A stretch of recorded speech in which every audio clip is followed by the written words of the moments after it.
Hello, everyone, and welcome back to The Advisor. I am co-host of the show, Lisa Urbanski, and I am here with Mr. Bryan Wetzel. He has a show on our platform. He is talking about schooling, and all things to do with schools. So if you haven't checked out his episodes, you really need to. You can find it on our channel. So Bryan is the author of The Real Problems Destroying Education, which was published in March of 2024.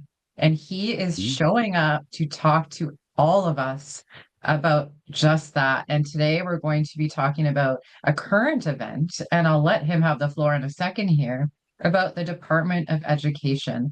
But before we get started, I just want to thank our sponsors, Spreaker and iHeartRadio. Without you, this would not be possible. Welcome back, Bryan. Thank you for having me back again. Yeah, you're looking great. We talked about it, but you got the red shirt on. You're looking powerful and strong. Yes. Well, it fits my mood today. Nice, Not that when I wear nice. black, I'm feeling depressed, but some days you're like, I want to stand out. So this is Mm, the shirt for it. love that. I love that. Talk about standing out, the topic for today. So this is a current event that is going on with the Yeah. Department of Education. Now, let's just get into it. Can you talk about that? What's happening? Well, right now the administration and so a lot of activists who are for school choice and vouchers have been pushing to have the Department of Education shut down. This is getting very mixed reviews. Some people are for it, obviously, and some are very much against it. I think the notion, well, I know the unions are very against it, but that's partially too because they get money from the way the Department of Education is structured. And it also gives them somewhere to go and lobby to, which is one of the reasons a lot of people want it shut down, is that people go to lobby the Department of Education and they get things enacted that maybe the parents haven't agreed to or gotten to vote on or feel is a good policy.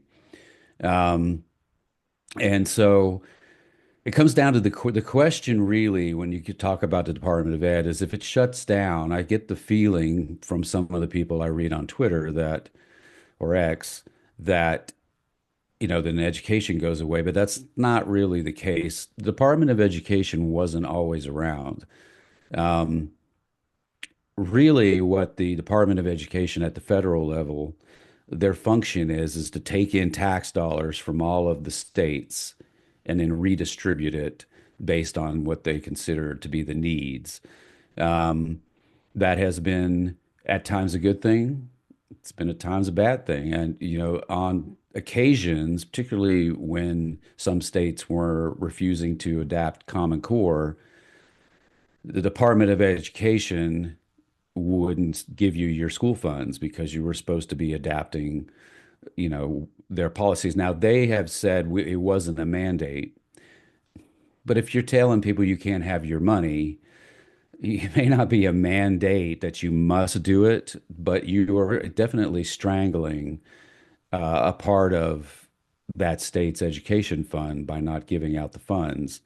Um, I think what proponents of shutting down the Department of Ed see as a better way to go is instead of your state sending the money to the Department of Education and having them take and not send it all back, but give some of it to different states, is that now your state gets to keep all of the money that it collects for education and it can use it however it wants to. Right. Um, if you're of a collectivist mindset where you think that money should be redistributed so that everyone is fair, then you probably like the Department of Education model. But I would point out that at times the Department of Ed has played politics with, like I said earlier, with giving out some of those funds where they would, selectively not give as much money or they would pool portions of the funds based on states not adhering to edicts that they had come up with. Um, One of the things I'm a proponent of dissolving it, or maybe at least making it much smaller, where it's more about managing policy that should or should not go on in schools, but staying out of the money part. And here's why I say that.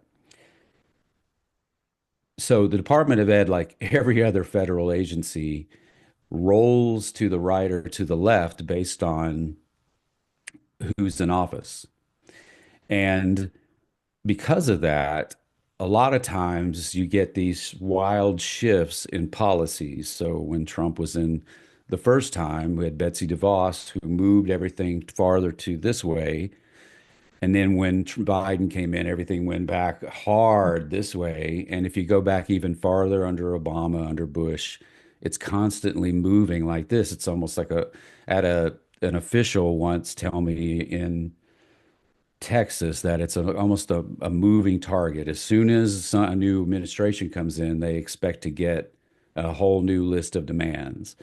Right. I think it'd be better if we just let the states, who the officials there are elected in most cases, not maybe not necessarily the people running education in your state, but at least the governor and the people who he's or the governor is appointing, they have at least an idea of what the people in that state want or Right.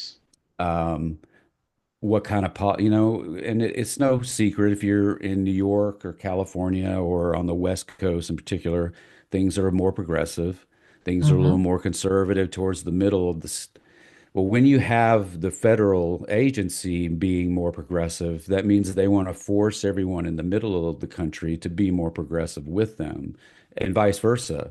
California doesn't like it when, in the first Trump administration or Bush, when they made edicts that they wanted California to follow, because that's Right. not how they roll.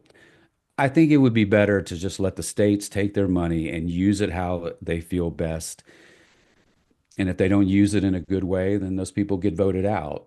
Um, it's a little more difficult to push back against the federal agency than it is your state agency. Because let's face it, your governor you're going to be able to get to the governor's office a lot faster than you're going to be able to get to the president or even the Department of Education. The other part of that too is that as they begin stripping down some of this stuff, it turns out that a lot of the people who were into the federal agency were also taking, uh, well, there's a lot of lobbyists in Washington, and it's not just the Department of Ed, but there's a lot of lobbying that goes on with the Department of Ed as well. One of the things Mm. that I've seen that I think is a positive change is that several states, due to the MAHA movement, which is for a healthier, and I have a whole thing in the book about the fact that the food we're feeding our kids in school is not conformative to producing kids who are attentive. There's too much sugar in it. There's too many carbs. It means they're getting tired after you Mm. have lunch. There are a lot of So I'm studies just going to about interrupt you when, for quickly sure. and ask, is this part of the spending money that would be a good way to utilize the funds? Because when you're talking about, using funds in a positive way, how do you measure that? Like, would be providing schools with better nutritional options be, part of utilizing funds in a positive way, or what types of things do you measure? How would you measure that? Well, I think that it's all subjective. I I'm a Okay, that's fair. minimalist. I think that we shouldn't be spending money on things that are frivolous or fringe ideas. I would prefer that, as we talked about in the previous one, that we stick to the basics, math, English, language arts, history, science. Those are the basic things. And that's another area where the Department of Ed has gotten into some messiness with different states where they're pushing for social issues to be taught, Mhm. and the parents in those states are not. happy with that, but there's no one to fight back against because it's not up to the governor or anybody local. Right. Um, and so So you I were feel like talking, the, go ahead. you were talking about the Maha movement, right? Well, Can what you I was explain pointing what out that was is? that, yeah, so that's the Make America Healthy, again, that Robert F. Kennedy's movement started, but it has a lot of really good doctors and medical researchers on board with it. There's a lot of nutritionists that have really gotten on board. And I've Mm, started, I think there's 4 states now, and there's hopefully going to be a lot more that they're literally changing their lunchroom foods to be more healthy, to have more protein, less carbs, less sugar. One of the things that goes on, I'm going to come back to the Department of Ed, but I'll tell you this. One of the things that I thought was sad that I learned about public education is that a lot of times the kids who go to, let's say it's an elementary school, well, at the end of the lunch line, they have like muffins, ice cream, candy. They have all these things that are unhealthy, and the parents don't get to say they're not allowed to buy that. It's up to the child. So the child may get his or her lunch, and go sit down and only eat the candy and the muffins mhm. and the things that aren't good for them. And I've spoken to teachers who say they will tell their administrators, hey, I have a parent complaining that their child is only eating the bad stuff. And they say, well, but that's how we make extra money. Okay, so we're What? making extra money on the child eating candy and ice cream. That's counter to what I would think that a school would choose. So I'm happy about that. But if you have a federal Department of Education and they start limiting money for what you can use it for, you might not see these changes because now a Mhm. state, and I think Texas is one of the states that decided to um, increase the health of their lunchroom food. Let's say they get their funds from the Department of Ed, and the Department of Ed says you must spend it on these things. And at the end of it, the discretionary is what it would require to change over the food. Because let's face it, like my wife and I try and eat organic, but guess what? It's a lot more expensive than the Way crummy more. food. And that goes the same with a school. If a school wants to upgrade their lunch to healthier food, it's going to cost a little more money. Now, how they do that, I guess that's really up to them. Are they going to charge more to the parents? I mean, a lot of parents aren't even paying for lunch, to be honest, um, because they get free and reduced lunch. But if you have a Department of Ed, what we're illustrating here is that there's limited options at the state level to do some things because your requirements are coming down from the top. Whereas at the state level, if you get rid of the Department of Ed, those states can choose what's best for them. And I'm always for freedom of choice. I don't think that people in Oregon want to do what people in Florida are voting for, and we know that people in California don't want to do what, people in, say, Wisconsin are voting for. It's just Yeah, different. because And each I think place that is we so should let them different. do it. Yeah. Absolutely.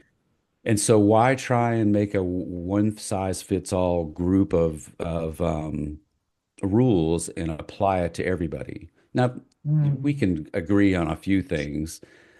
Racism, we want everybody to be treated equal. Those are some broad things that we would love to have applied across the board. But when it comes to a lot of other things, particularly social issues, there's no agreement across the country from state to state. It's just not. And so I don't think it's a good idea having a federal agency mandate stuff that a state doesn't really want to be on board with. And by the Right. way, a governor has a lot closer, they're so much closer to their voting population than, say, the Washington, D.C. is. And so I have heard politicians local here in Georgia talk about how they will sometimes get people get on their case about stuff that's coming down from the federal government as if it was made at the state level. So let's just take that away and let the states do what the state wants to do. That's my Hmm. position Hmm. on it. What is your thoughts? Interesting. Well, I'm curious to know what you think would happen if the Department of Education was shut down. Like what would happen? Really nothing. It would just the states wouldn't send the money to the federal government. They would hold on to those tax dollars and use them for themselves. And some of the bigger states like Texas and California, the ones that actually get a little more screwed over on this. It's funny that some of the politicians in California are not for it. But because they have such a large population, their tax dollars are some of the ones that get cut up and divided and sent to smaller states.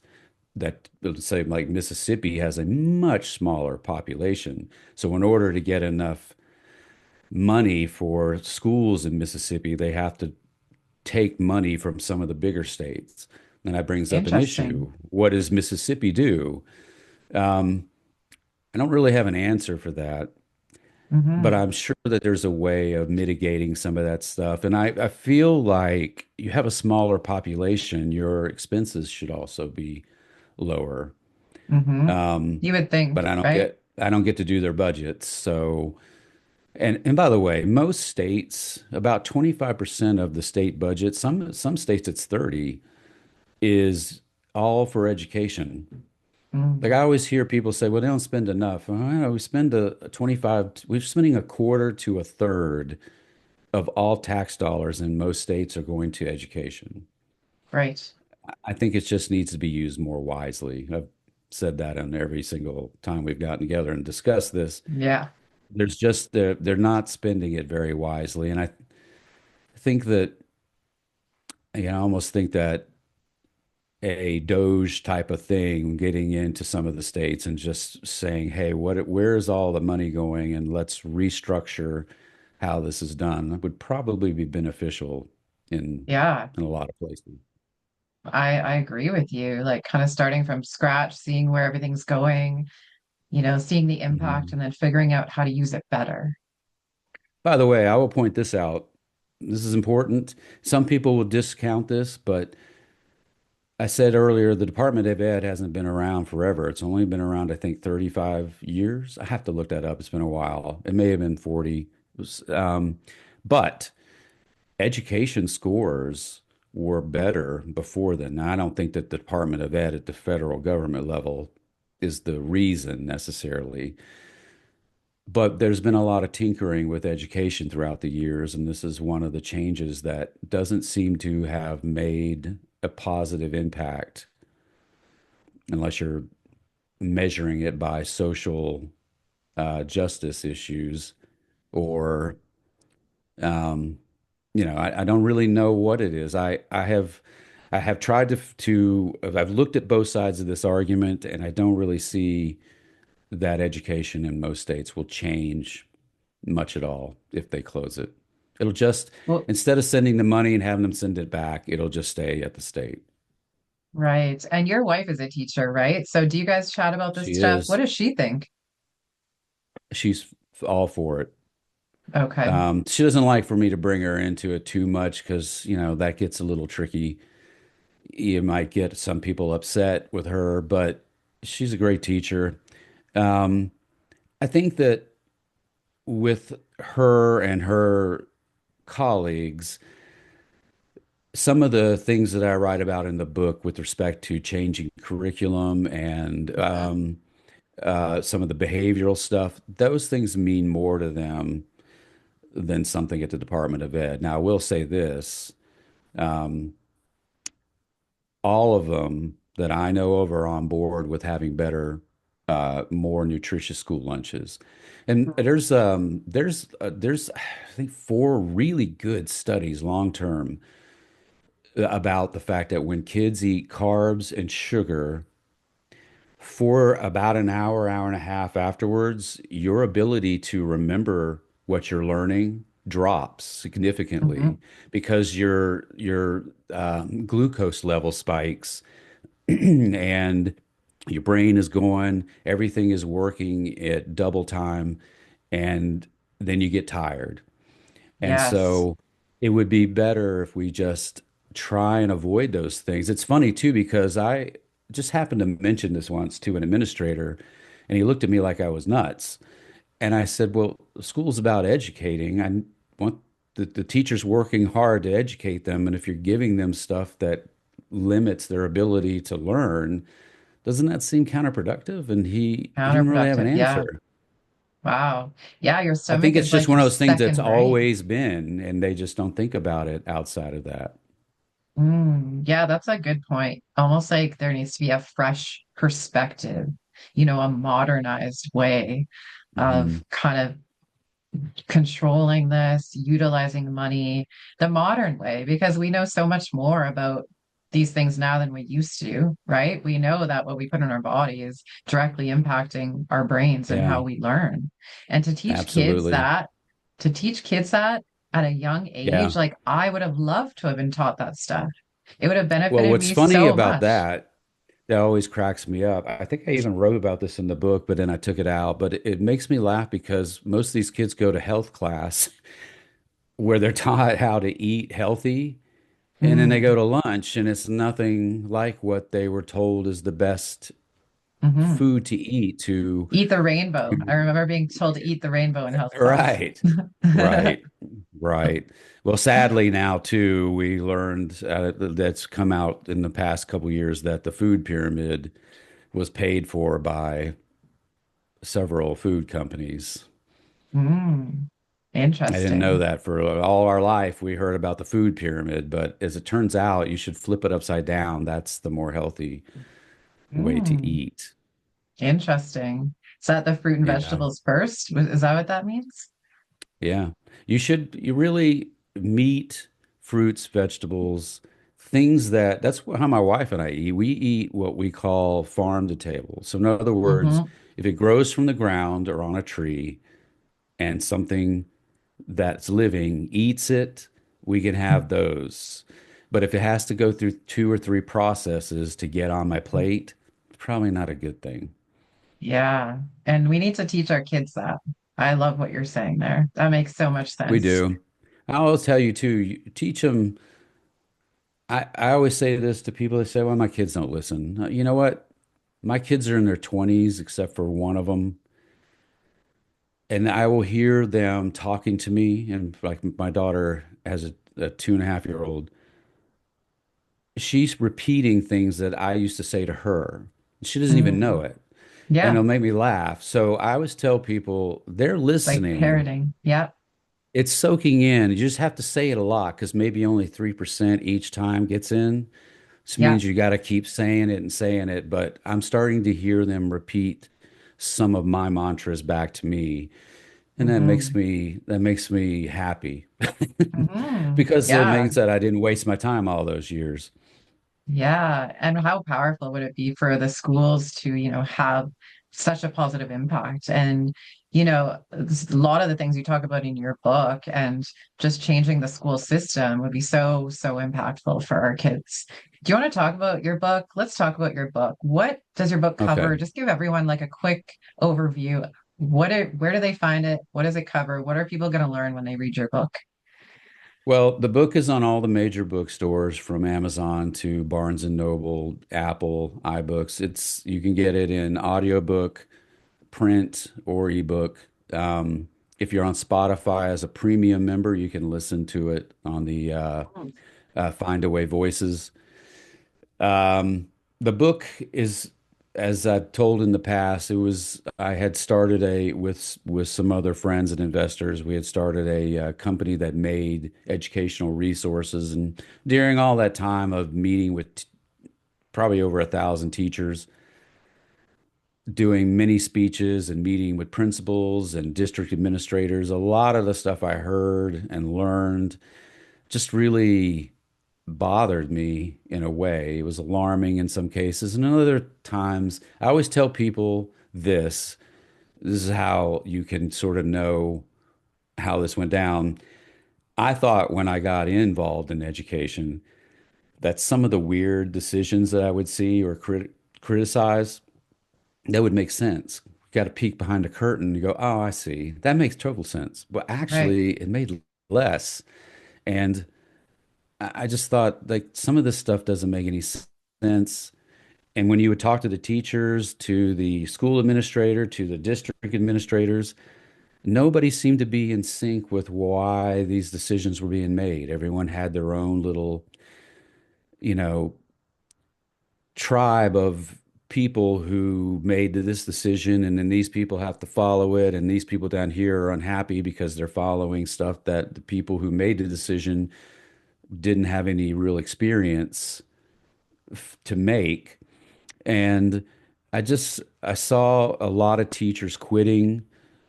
Right now, there's a tremendous need for teachers around the country. It, it's a job that if you stay in it, it doesn't pay great in the beginning, but as you step up each year or every other year in some states, you can pretty good pay. You get your summers off. If you're a woman and you have children, you can take them to school with you and bring them home. So it's ideal for Mm, that. But a lot of them are ditching it because it's just so stressful, and they don't understand a lot of the decisions that are being made have affected their career negatively. And I just couldn't believe it. So I started writing some notes about different things. So the book goes through whether more money in education would help. And I have statistics there. And I have research from Stanford University and Harvard. In there, I have the economics of failing schools and schools that are doing well. I have it broken into chapters on educators, parents, students, administrators. Then we go into politicians and how they affect schools. Um, I have a chapter on the unions. Then there's a chapter on homework, vouchers, and school choice. And I go into private schools and charter schools. A lot of people wanted me to break this book into three parts, but I don't. But writing a book is hard. I didn't want to have to yeah. do that many times. We go into homeschool. I talk about different curriculums that are available under one Mm, chapter because there's a lot of people don't even know what curriculum is or how it's based, but most mhm, curriculum is very similar. The only thing that differs is when you're going to teach something. So maybe one curriculum teaches dividing fractions in fifth grade, maybe one curriculum teaches in fourth, one teaches in sixth. And so, there are differences, and there are a lot of the people that I cite in here had reasons why different curriculums fail, and some do better than others. mhm. Then I go into social and emotional learning, which is really big in schools right now. And I had a lot of really emotional, and the teachers that I interviewed who were retiring, that was one of the ones that really got their ire up. Um, Okay. and then I have a section in here on racism. And then I have the last chapter, instead of just having grievances for a solid book, I have solutions that I got from people who are retiring from education, Mm, a couple of um, professors, and then some of the stuff that I just know from having my own businesses that I wrote in that I think would be beneficial. And I think we talked last time, why not have a teacher board of advisors mm, and, you know, let the te when the if you're a CEO of a major company, you have a lot of power, but you can't just do anything you want and spend anything you want. You have to get the board to approve those things, and the board mhm, can remove you. Why can't we do it that way with education? Why can't you have mhm, teachers who are the ones in the classroom implementing these policies get together? You don't have to have all the teachers. You pick representatives from each school in your district. Have them say, these aren't working. I mhm, don't like this, and I know why this isn't going to work. One of the funny things, and they're not because they're what do you call it, prognosticators or whatever.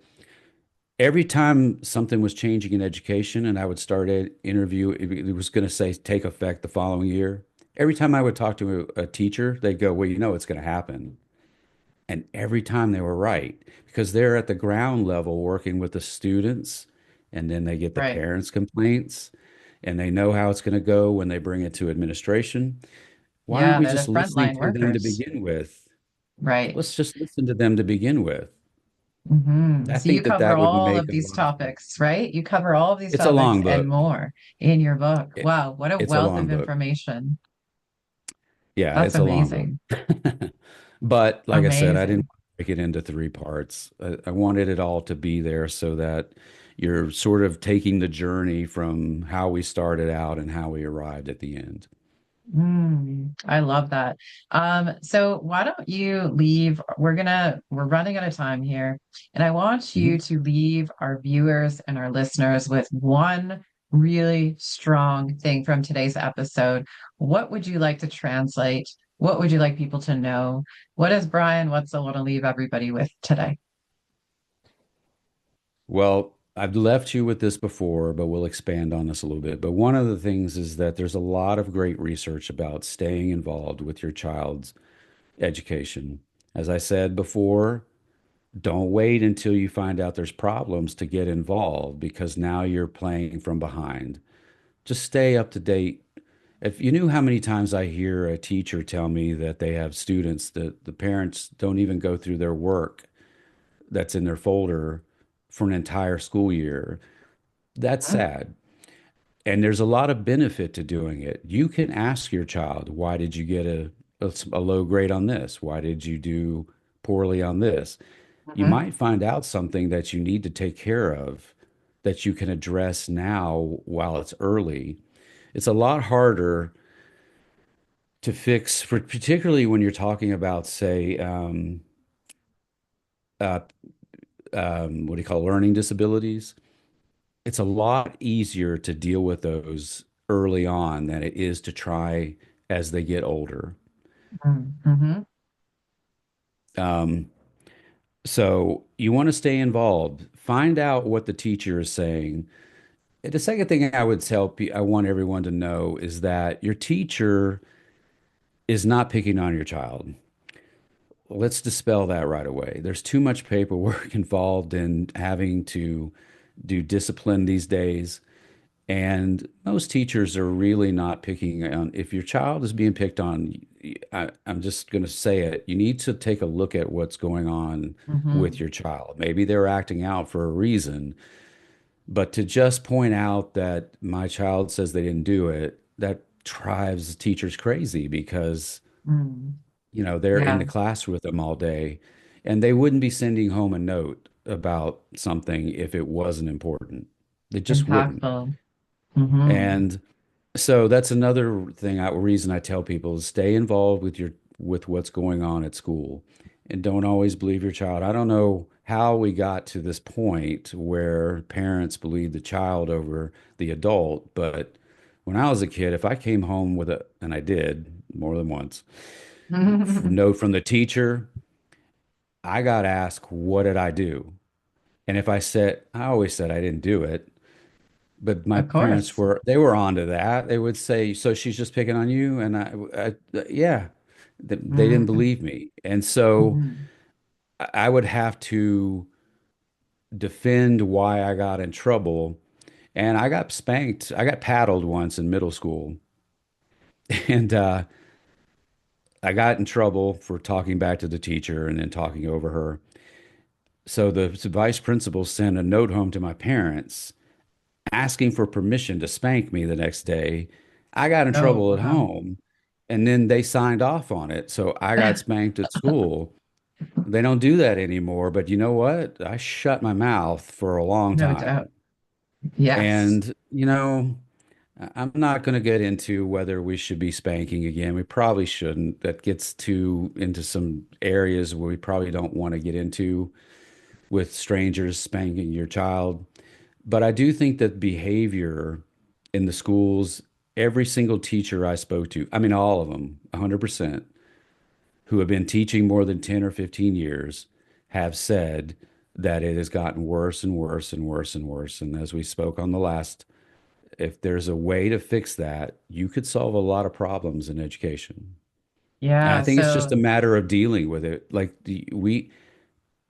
Every teacher and administrator has leverage on the child to get them to Mhm. behave, but I don't think we're using it anymore. We've gotten into a society where we feel um, like we have to coddle too much.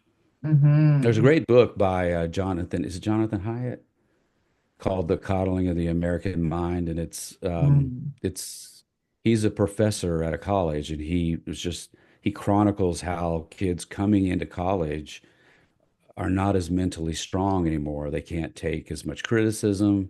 They get hurt faster emotionally.